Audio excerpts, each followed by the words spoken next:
On ne peut pas se passer d'un coup des herbicides et tous les pesticides de synthèse parce que nos structures d'exploitation sont faites pour travailler avec ces outils-là, avec ces intrants chimiques de synthèse. Par contre, si on voit sur le plus long terme, oui, on pourrait s'en passer ou disons le diminuer fortement, mais il faudrait adapter les structures, revenir peut-être à des fermes un peu d'une taille plus petite, avec peut-être plus de monde qui travaille dans l'agriculture et ce n'est pas du tout la tendance actuelle. Ça doit rester le choix de chacun, à mon avis. C'est plus un choix personnel. Après, c'est toujours délicat.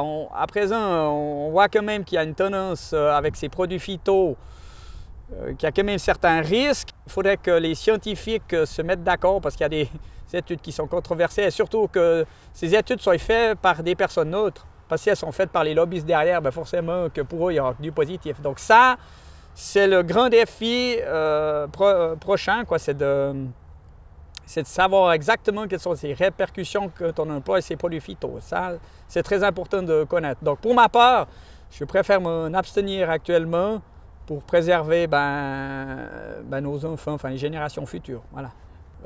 On nous a poussé à avoir ce mode de production, donc tout bouleverser d'un coup, ça, c'est pas possible. Mais par contre, il y a des choses qu'on peut faire qui doivent être beaucoup plus ciblées à présent. Ça, je pense que ça, c'est clair. L'agriculture biologique peut-elle nourrir la planète? Alors, pour ma part, oui.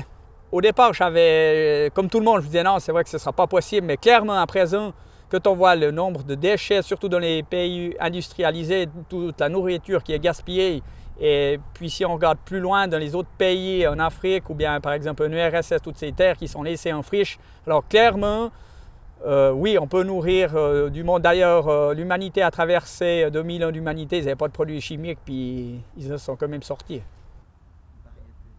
Je me souviens là, Whisby, et puis ça, mais ça c'était l'ancien.